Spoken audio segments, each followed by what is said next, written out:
আমন্ত্রণ জানাচ্ছি আপডেট সংবাদে। শুরুতেই জানিয়ে দিব গুরুত্বপূর্ণ শিরোনাম, এরপরেই থাকবে বিস্তারিত।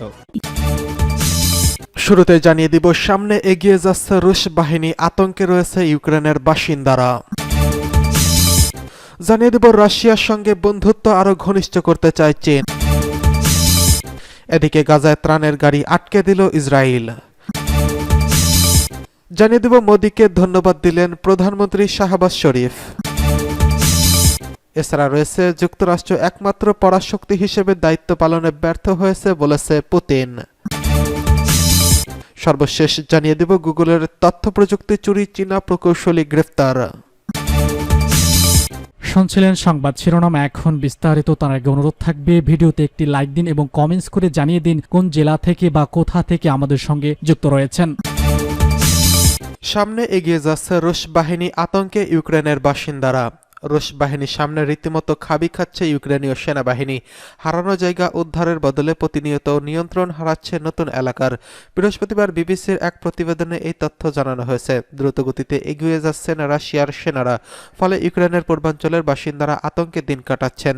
এক এলাকায় বাসিন্দা মারিয়া বলেন, আমরা জানি কি আসতে চলছে, ফলে তিনি তার ছেলের সঙ্গে ওই এলাকা ছেড়ে কিয়েভের উদ্দেশ্যে পাড়ি দিয়েছেন। তিনি বলেন, আমরা সারাদিনে বিষণ্ণ হয়ে থাকি, আতঙ্কে সবসময় তাড়িয়ে বেড়াই। এটা আমাদের ধারাবাহিকভাবে হতাশা করে তুলছে। আমরা চরমভাবে ভীত। চলতি বছরের ফেব্রুয়ারি মাসে রাশিয়া ইউক্রেনের কৌশলগত গুরুত্বপূর্ণ শহর আবদিপকা নিয়ন্ত্রণে নেয়। এরপর থেকেই তারা শহরটি পশ্চিম দিকে ক্রমাগত এগিয়ে চলছে। এরই মধ্যে বেশ কয়েকটি গ্রামও দখল করে নিয়েছে রুশ সেনারা।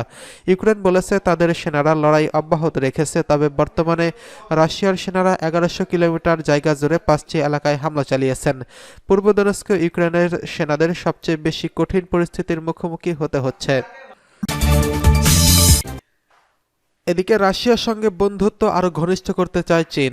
রাশিয়ার সঙ্গে বন্ধুত্ব আরো ঘনিষ্ঠ করতে চায় চীন। বেইজিংয়ের পার্লামেন্টের বার্ষিক বৈঠকের ফাঁকে একটি সংবাদ সম্মেলনে এই কথা বলেছেন পররাষ্ট্রমন্ত্রী ওয়াং ই। বৃহস্পতিবার 7 মার্চ তিনি সাংবাদিকদের এসব কথা বলেন। খবর রয়টার্সের। ওয়াং বলেন, নতুন সহযোগিতা বৃদ্ধি করতে এবং রাশিয়ার সঙ্গে বন্ধুত্ব আরো সুসংহত করার লক্ষ্যে রাশিয়ার সঙ্গে কাজ করতে ইচ্ছুক চীন। তিনি বলেন, চীন সম্পর্কে আমেরিকার ভুল ধারণা অব্যাহত রয়েছে এবং দেশটি এখনও তার প্রতিশ্রুতি পূরণ করতে পারেনি। 2022 সালের ফেব্রুয়ারিতে নো লিমিট অংশীদারিত্বের ঘোষণা করেছিল চীন এবং রাশিয়া। তখন ইউক্রেনে কয়েক হাজার সেনা পাঠানোর কয়েকদিন আগে বেইজিং সফর করেছিলেন রুশ প্রেসিডেন্ট ভ্লাদিমির পুতিন। পুতিনের বেইজিং সফরের পরই নো লিমিট ঘোষণা করে দুই দেশটি।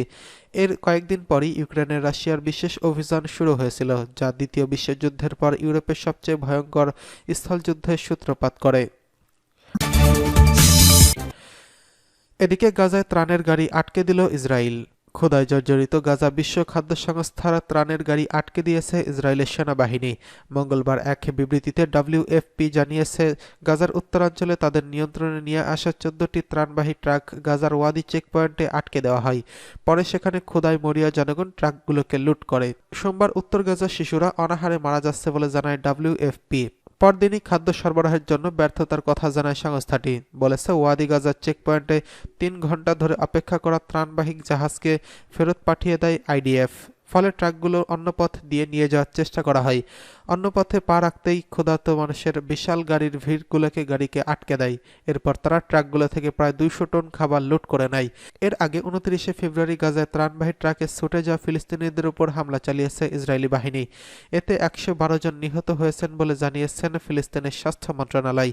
ইসরায়েলের বর্বরতার বিষয়ে মন্তব্য করেছেন তুরস্কের প্রেসিডেন্ট রিসেপ তাইয়েপ এরদোগান। ফিলিস্তিনের উপর ইসরায়েলের হামলাকে শতাব্দীর নিকৃষ্টতম বর্বরতা বলে নিন্দা করেছেন তিনি। মঙ্গলবার আঙ্কারায় আয়োজিত সংবাদ সম্মেলনে বলেছেন, গত 151 দিন ধরে আমরা শতাব্দীর নিকৃষ্টতম বর্বরতা দেখেছি।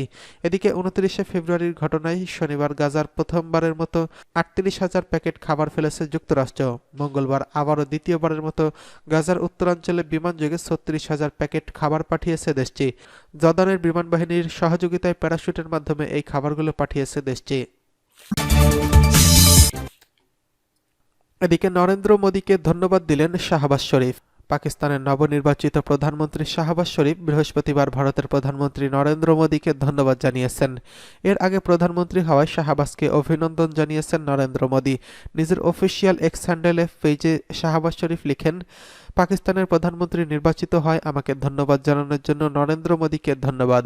পাকিস্তান মুসলিম লীগ নওয়াজের সভাপতি শাহবাজ শরীফ গত সপ্তাহে পাকিস্তান পিপলস পার্টি এবং মুত্তাহিদা কওমি মুভমেন্ট পাকিস্তানের সমর্থন নিয়ে জাতীয় পরিষদে 201টি ভোট পেয়ে টানা দ্বিতীয়বারের মতো দেশটির প্রধানমন্ত্রী নির্বাচিত হন।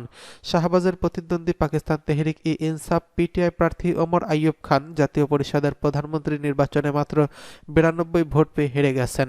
প্রধানমন্ত্রী নির্বাচন হওয়ার পরপরই বিশ্ব নেতৃবৃন্দ এবং কূটনৈতিকরা তাদের দেশের প্রধান নির্বাহী হয় অভিনন্দন জানাতে শুরু করেছেন। মোদি ছাড়াও প্রধানমন্ত্রী শাহবাজ এক্সে পৃথক পোস্টে অন্য এক রাষ্ট্রপ্রধানদেরও ধন্যবাদ জানিয়েছেন।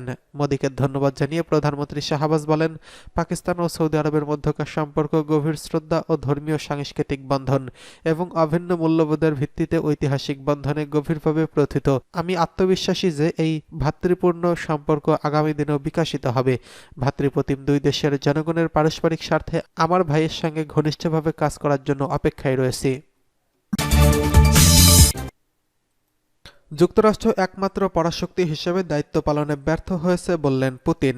স্নায়ুযুদ্ধ শেষ হওয়ার পর বিশ্বের একক পরাশক্তি হিসেবে আবির্ভূত হয় যুক্তরাষ্ট্র, কিন্তু একক পরাশক্তি হিসেবে দেশটি তার দায়িত্ব পালনে ব্যর্থ হয়েছে। বুধবার রাশিয়ার সোচিতে আয়োজিত ওয়ার্ল্ড ইউথ ফেস্টিভ্যালে দেওয়া এক ভাষণে দেশটির প্রেসিডেন্ট ভ্লাদিমির পুতিন এই মন্তব্য করেছেন। রুশ সংবাদ মাধ্যম আরটিভির প্রতিবেদনে বলা হয়েছে, 1 মার্চ থেকে শুরু হওয়া ওয়ার্ল্ড ইউথ ফেস্টিভ্যাল শেষ হবে আজ বৃহস্পতিবার। এই আয়োজনে বিশ্বের বিভিন্ন দেশ থেকে প্রায় 20,000 তরুণ প্রতিনিধি যোগ দেন। এই ফেস্টিভ্যালে বিভিন্ন সাংস্কৃতিক অনুষ্ঠান, প্রতিযোগিতা ও প্যানেল ডিসকাশন আয়োজিত হয়। পুতিন তার ভাষণে বলেন, 1991 সালে সোভিয়েত ইউনিয়নের পতনের পর মার্কিন এলিটদের সামনে এককভাবে বিশ্বকে নেতৃত্ব দেওয়ার সুযোগ এসে যায়, কিন্তু আমি বিশ্বাস করি এরপর যুক্তরাষ্ট্রের কাঁধে যে ভার এসেছিল তা পালন করতে তারা ব্যর্থ হয়েছে। এ সময় রাশিয়ার প্রেসিডেন্ট ভবিষ্যৎবাণী করে বলেন, বহুমেরুর দেশকে আবির্ভাব হচ্ছে এবং ইউরোপের মৌলিক পরিবর্তন অত্যাসন্ন। তিনি আরও বলেন, বর্তমান পশ্চিমা বিশ্বে ক্ষমতার স্তরীভূত বিন্যাস থাকার পরও স্বাধীনতা ও সার্বভৌমত্বের বিষয়টি মাথাচাড়া দিয়ে উঠেছে। এটি পুরো ইউরোপের জন্য অপরিহার্য। ব্রিক্স জোটের আবির্ভাব আন্তর্জাতিক পরিমণ্ডলে যুক্তরাষ্ট্র একক আধিপত্য খর্ব করবে বলেই মনে করেন অনেক বিশ্লেষক ও অর্থনীতিবিদ। গত বছর এ বিষয়ে মার্কিন সম্প্রচার মাধ্যম ব্লুমবার্গ এক প্রতিবেদনে বলেছিল, বর্তমানে আন্তর্জাতিক ব্যবস্থার একটি বিকল্প অনুসন্ধান নিজ কারণেই গুরুত্বপূর্ণ এবং এটি যুক্তরাষ্ট্রের নেতৃত্বের ব্যর্থতাকে তুলে ধরে।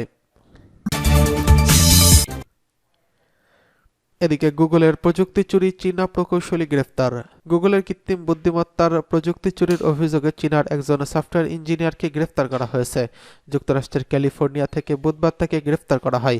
বার্তা সংস্থা এএফপি জানিয়েছে, গ্রেফতার ওই ব্যক্তির নাম লিন উই ডিং। 38 বছর বয়সী ওই ব্যক্তি লিং ডিউং নামে পরিচিত। ফরাসি বার্তা সংস্থাটি জানিয়েছে, লিউইন ডিং গুগলে চাকরি করতেন। গত বছরের ডিসেম্বরে তিনি গুগলের চাকরি ছেড়ে দেন। এর আগে প্রায় 1 বছর ধরে তিনি চীনের 2টি প্রতিষ্ঠানে কৃত্রিম বুদ্ধিমত্তার প্রযুক্তি পাচার করছেন। যুক্তরাষ্ট্রের অ্যাটর্নি জেনারেল মেরিক গ্যারল্যান্ডের এক বিবৃতিতে এ তথ্য জানিয়েছেন। মেরিক গ্যারল্যান্ড আরও বলেছেন, কৃত্রিম বুদ্ধিমত্তা এবং অন্যান্য অত্যাধুনিক প্রযুক্তি চুরি করে বরদাস্ত করবে না এবং বিচার বিভাগ, কারণ এটি আমাদের জাতীয় নিরাপত্তাকে হুমকির মুখে ফেলবে। এদিকে যুক্তরাষ্ট্রের কেন্দ্রীয় গোয়েন্দা সংস্থার পরিচালক স্টোফার ওয়ের বলেছেন, চীনের সঙ্গে সংশ্লিষ্ট কোম্পানি আমেরিকায় উদ্ভাবন চুরি করতে চেয়েছিল। লিন উইং ডিংয়ের বিরুদ্ধে দায়ের করা অভিযোগে বলা হয়েছে, 2019 সালে তিনি গুগলে যোগ দিয়েছিলেন। গুগলের সুপার কম্পিউটিং ডেটা সেন্টারগুলোতে সফটওয়্যারের উন্নয়নের সঙ্গে জড়িত তিনি।